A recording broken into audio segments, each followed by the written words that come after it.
So may hapon sa tanan. Earlier na ako regarding dengue.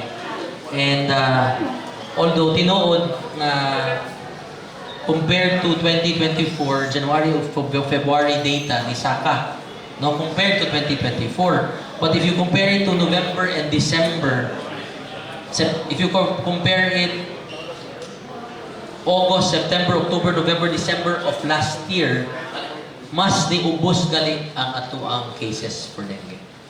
So muna nga, I don't see any cause for the office to call on a public health emergency regarding dengue. So we will not declare such. However, kay this is still considered para nako taas kay nabot man og 200 for January, 206 for February, 223 cases. No?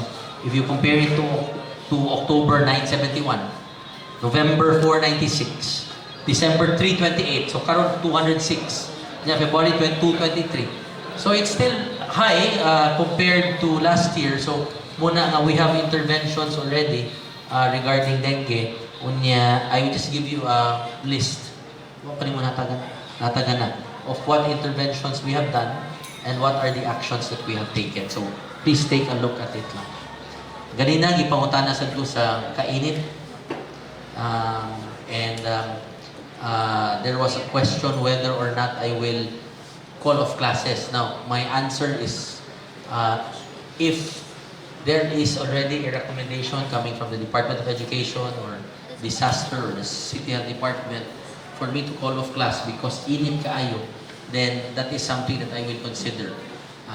I know for a fact na in some local government units, especially in Metro Manila, at 41 degrees, they called off classes. So that is something that I am open to. If the weather will become extremely unbearable and the temperature will really rise to above 40 level. Okay, so kung tana ka na kung unsay guidelines, hindi pa ko makatubag din mo niya na kung unsay guidelines, I will still have to consult ang atuang disaster office, ang atong city health office, as well as the Department of Education. Kung unsay threshold, unsa kataas na temperature, angay na nato i-call off ang classes. But I am open to the idea. Okay? So duha na to ha? So nakakuta na mo. Sige, go. Just a little follow-up. Good morning, Mayor. Good afternoon. Good afternoon. Just a little follow-up on the ato ang watch and the heat index, Mayor. What were the measures na makaroon atong ipanglantawan taking the last year as lesson? What are the Measures nga atong ipanglantawan as a whole, Mayor, sa atong pagsubay sa heat index onwards? Well, the usual one, we are monitoring the temperatures and as for interventions that we will make, di pa ko maka-istorya ninyo parte na unsa karon ng interventions that we will make, but of primary importance is the safety. So, unsa to? Basta, what is my primary purpose is the safety of the Cebuanos. So, ang ako alangana is that especially our children. So that is of paramount importance. That's why if there is if the heat index really increases beyond what is recommended by the agencies that I will call off classes. Okay? Mayor, na naman magkataon sa panahon sa Pilipinas. Sa your directive or do you have specific directives sa City Agriculture Department? Oh, very good question. Una imong gipangutana related na. Okay, sige. So you're saying interventions sa kwan. Okay, so right now we have already I have already ordered the inventory of all our water tankers, and I have already approved for delivery na lang ang delivery na lang ang 5 ka brand new water brand new water tankers. Kini para din sa atong kabukirang barangay kay tungod lagi na kuwang ang tubig. We experienced this last year, and I'm sure we will experience it again this year, labi na sa El Nino. We have also already purchased 2,000 liter and 4,000 liter containers. Now we will put in strategic areas in the mountain barangays so that muna lang yan among dungagan ng tubig. Muna lang kwaon ng tubig gikan sa mga containers padong sa mga balay sila magkuha na sila ang mga residents na nagbubuhat na. But we will make sure na these are strategically located and the residents na binasa Mountain Barangays can make use available na tubig para nila. Ang water mayor as a source MCWD ay pag-deliver or as a Yes, yes. Mostly it comes from MCWD for free. For free. Okay? Other Sa issue? pa man ha, wait ha. Sa pa man preparation for kanarang luha when it comes to drought. Okay, prepare na ikaw na. In fact, when it arrives, I will invite all of you kay para makita ninyo ang mga trucks na that will be ready for deployment. In fact, karon nakakuha na galing ko og a request coming from barangays Sundon 1 and Sundon 2 na magpa-deliver na sila og tubig dito. Kay kuha na sila og tubig dito. So it's already being felt by 1 or 2 barangays in the city of Cebu. Okay, other issues? Other issue, Mayor, we would like to get your side on the decision of the council to return the SB1 for revision. Do we have any update on this, Mayor? Well, first of all, I am very thankful na they were able to act on the supplemental budget number 1 na ilang iuli. And then we will work on it as soon as we can. I think, well, hold on, murag na kuha na matingali. Murag na return back na sa City Council ang supplemental budget number 1. And ang nipirma na, because I was out of town, ang nipirma na si acting mayor Don Tiveros that time. I think napirma na niya, ibalik na sa City Council. So it's up to them na San Garo Wednesday to work on it. Were you made aware of the changes, or if there's... I was aware of the changes. If Yeah, I was aware of the changes. In fact, the changes that were made were, okay ba? wala pa, Mayor. We would like to know. But don't quote me, ha? This is just what I heard. Wala mo kita sa dokumento. According to what I heard, they lack 52 million for the increase. Okay, nahubo nag from 25 to 35. So they lack 52 million on the bonuses. And then, ang 50 million ilang ikuha, ang asphalting from 140 to 100, and then a livelihood from 100 to 88, making it a grand total of 52 million. So I was made aware of it, and then sila na siya mutak mo lang nabalik. Ako, igon na lang kung inig-approve na nila, igon na lang ito sa opisina, and I will sign it for approval. But how do you feel about this, Mayor? Well, no, honestly, ako, I feel, sort of, I felt relieved na murabang thankful nga nabalik, and then relieved nga nabalik na sa nila. Kaya nga naman, kaya ang akong tuyo, nga mapaspas na ni, because we cannot anymore delay public service to our people. Especially, we can no longer delay the bonuses of our employees. Diba? So, muna, I gave an ultimatum within the month of March. I-release na nila ang bonus sa mga empleyado. At the same time, ilang i-reduce ang livelihood. Hopefully, muna na ang amount na mapasar. Hopefully, manilang hilabdan ang CCMC. Yawasan nila hilabdan nila gamay ang asfalto. Napamantay mga nagamit for this year. Pero kuwang gina, so that's why we need more. So, we are still asphalting now, so it's not really immediate as of now. Okay, napamantay gamit. But we will be needing it when mahurot na ang tanan asfalto. So, I'm satisfied with what had happened. And hopefully nga, di na kay taas ang istorya ng Ilocos Council.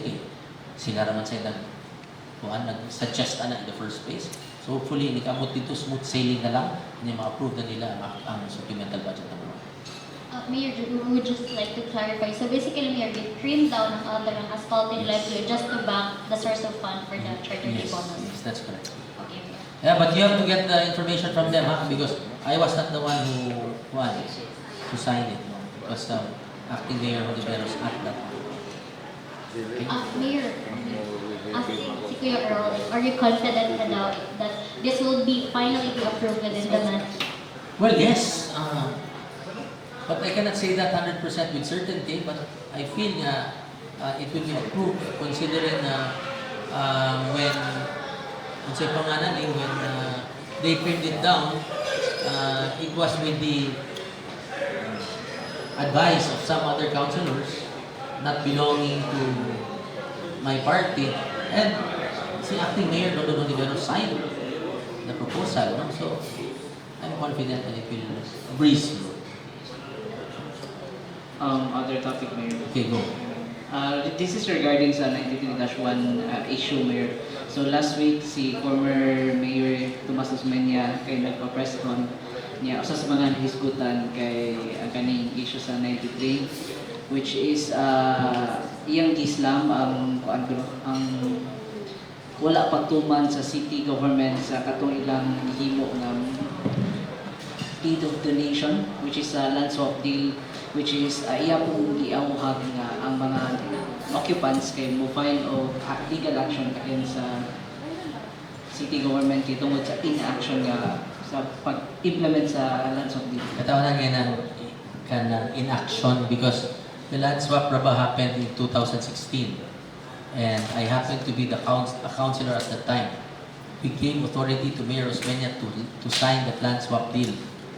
2016, he was authorized. So he should have implemented it 2016, 1 year.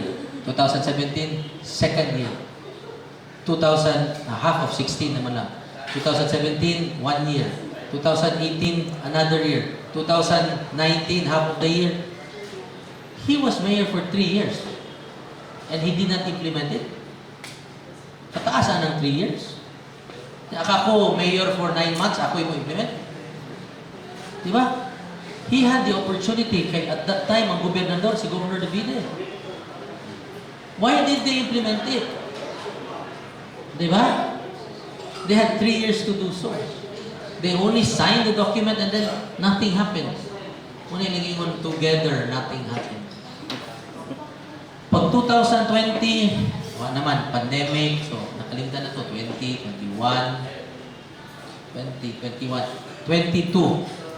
23, 24. Karon pa kay ko na mayor after how many years? So what happened before? Why wasn't it implemented in the past? Well, your answer is as good as mine. But ang ako alam is we will never stop helping our 93-1 beneficiaries. And in fact, one of the things that I did when I became vice mayor was to be chairman of the Committee on Housing. When knowing for a fact na vice mayor din na magpuput ang mga komitiba, ihatag mo na sa mga konsehal tanan, pero I insisted when I became vice mayor to be the chairman of the Committee on Housing. Ano man, because I wanted to help the housing sector here in our city, especially the 93-1. So we will never stop. Hindi kita muhunong utabang sa 93-1. In fact, pagka mayor na ko, and they needed requirements for their pag-ibig loan, asa masadagan sa Cebu City Government, ako. No, so I helped them. 1 year ago po ko nagsige meeting nila to resolve their issues. Dili lang kay karon panahon sa eleksyon, panahon sa kampanya, gawas ko, maingon ko nga, nagtama man na, no, 1 year ago. And you've seen that, it has been well documented. No, so padayon gihapon ang atong pagtabang sa 93-1 beneficiaries. They have requirements for mga tax declarations sa ilang balay, sa ilang structure, atong na nagipanghatag. Na sila requirements sa ilang subdivision plan for its approval. Makasagaran na amo na sa gipanghatagan. Anything and everything that they need from the city government for them to own and to purchase the property, gibuhat na sa Cebu City Government.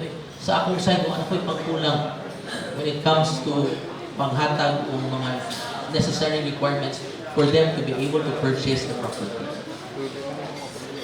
In addition daw, Mayor, nasa may comment regarding sa kaning pag-ultimatum ni Governor Garcia, which is last Friday lang Ano ba na? Di ba? Usa silang comment kay Mayor is gamiton doon yung ultimatum for leverage niya sa election, which is gamitan yung court campaigning. What I leverage sa ultimatum. Uy, kaya napaso naman, humana namang ultimatum. Di ba? O, di na ko makaingon nga, extend na to. Humana namang ultimatum, and there was no extension. So I don't think that is an accurate statement.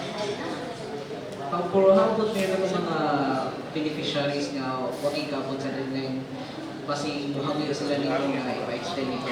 Well, I have been very consistent in saying that kanang himuhi kong intermediary, himuhi ko din yung taytayan padung ni Governor Gwen. But I cannot promise, that I can promise you. You can make me an intermediary. That has been my role ever since. Diba, magpatawag si Governor Gwen on meeting sa 93-1, ako may naa. You've seen that all the time. So, himuhi kong intermediary, himuhi ko kaning taytayan, padung sa gobernador. Willing kay ko ana nga trabaho. Kaya atong tinguha na makatagiya silang kaugalingon. Mao ra gid. Himuhi kong taytayan. If they have any message, himuhi kong taytayan. No, and I've been doing that for the past how many months already. So, I've been exercising that role already. So, muna nga, di na sa tingali sila makamahay o baso lang. Itabangan ako sila, unsay ako matabang nila. Hello, Mayor. Yes. Good afternoon. Your statement, Mayor, regarding sa blast fishing incident here in Cebu City. Well, I just got the report this morning, and I have instructed that we have to have better equipment, number one, and then we should be. One of the problems that atong nakita mo is that although the crime is perpetrated within the territorial jurisdiction of the city of Cebu, it was not done by Cebu City residents. It was done by people outside Cebu City. And when we pursue them, they go back to their respective LGUs na wala na ko'y jurisdiction. So one of the things that I told our Coastline Management Board chairperson si Carlon Rama is I want a task force, a joint task force composed of the cities of Lapu-Lapu, the municipality of Cordoba, and the city of Talisay, so that we can have a task force that is inter-LGU, and then if there are concerns regarding dynamite fishing or illegal fishing, it will be tackled by that task force so that we can have a more coordinated approach. So, muna nga ako nakita, they cross borders, and that's why it's very difficult. But at any rate, I also requested our Coastline Management Board to be more vigilant when it comes to ang illegal fishing. And then I've also instructed the budget office to look for budget to purchase equipment, especially boats. Kay lisod kaayo nga wa tay barko bukod tag mga tao nga naghimo o di ba ang ilang gamit speedboat ya to ang ilang bugsay bangka saan to pagkuda na di ba. So it's just an example. So I've instructed them to purchase floating assets for us to be able to combat any illegal fishing here in the shores of the city. Mayor, are we planning to coordinate with the BFAR and the PNP? Apil na sa task force. Apil na sa task force. Hasta ang mga national agencies apil yan sa task force. Okay? Pero a task force has to be made. Hindi ba na nadili? Kaya ang problema, di lang mo Cebu City. Tibuok. Yes, ma'am. Mayor, other matters, Mayor, recently, Bureau 7, Cebu City Police arrested 8 individual suspects who were reportedly members of gun for hire groups, and then BRO 7 director said some of these groups utilize minors as gunmen or lookout, and he also urged na barangays kuno pahugtan ang kaning curfew para kuan bitaw for safety sa minors nga dili nga munid ani nga hitabo. So, pautan na if Ang kaning curfew na to. well, you know for a fact that some barangays already have curfews. And wa tumaingon nga dili, wa sa tumaingon. That is something that we will have to discuss sa atong when I have a command conference again this month, kaya wala na ma-appeal sa among agenda. So amo nang i-discuss ang curfews because actually di isa ko makaingon nga wala na to nakibuhat because the barangays they even have their own laws and ordinances regarding curfew. Some of them implement it, some of them don't. So, but if there is a necessity that we have to implement a citywide curfew, then that is something that we will have to discuss with the Philippine National Police and other law enforcement agencies in our next meeting. Karon pa ko kano sa nanita mo? Kanina meron pa lang. Muna nga dili ko maka napa-press con si Maranan. Oh really? Okay, I didn't even know. So ako na lang ito. Ano ko pagkuwang sa mga PNP ha? Magtupo na ko tagpang building dito siya o naman sa Mayor, may hapon, Mayor, Councilor Pesquera kay ni ganahan siyang ni-request siya sa DPWH sa contractor na padalian ang katong expansion sa Gubaan Hospital. And then, unsay imong call for action sa kanila Mayor? First of all, even before Councilor Pesquera gave the privilege speech, which was last Wednesday, ako nang na-meet ang Department of Health, the Department of Health contractor, our DEPW, our disaster office, and our Guba community head. I already met all of them, and I am already aware of the problem, and I already gave instructions sa DEPW to make the necessary interventions na dili na nang mahutabo mientras tanto nga wa pa mahuman ang Department of Health sa ilang second phase. So, wa pa ko gagawa report because this was still last week. But hopefully, I can get a real report within the week. But even before that, we already met and we already gave instructions to intervene ang DEPW. Last question, Mayor. Okay, for the record lang, Mayor, the Boses ng Bayan released a survey nga nag-una ka sa ilahang... Oh, really? Yeah, nag-una ka sa survey. Like, what are your words for this, Mayor? Well, of course, I thank the Cebuanos for their trust and confidence in my leadership and in my governance. And definitely, it's just a clear indication that buhat ko din yung pasulti mo. I think one of my advantages over the previous administrations is I act on things right away as soon as I can. And another thing is I listen to the people on unsay ilang mga needs, no? A simple where do you want the sinulog to be? They all said Abiliana, the old route, Namino. I mean, things in unaning nagagmay when you ask the people and they answer you and you listen to them. I think that's one of the indicators that they want a leader to be accessible, to be able to talk to them. And another thing also, perhaps ato ang principle of diplomacy also works. Now people are seeing more progress and development because of our diplomacy. So I think mo yan atong action, diplomacy, listening to the people, these are the things that perhaps are the people admire and the people are unsay pangalan that the people are the people want to see in the leader. So again, ipadayon nila to ang ato mga maayong binuhatan o mga maayong pag-gobyerno in the months and years to come. Okay?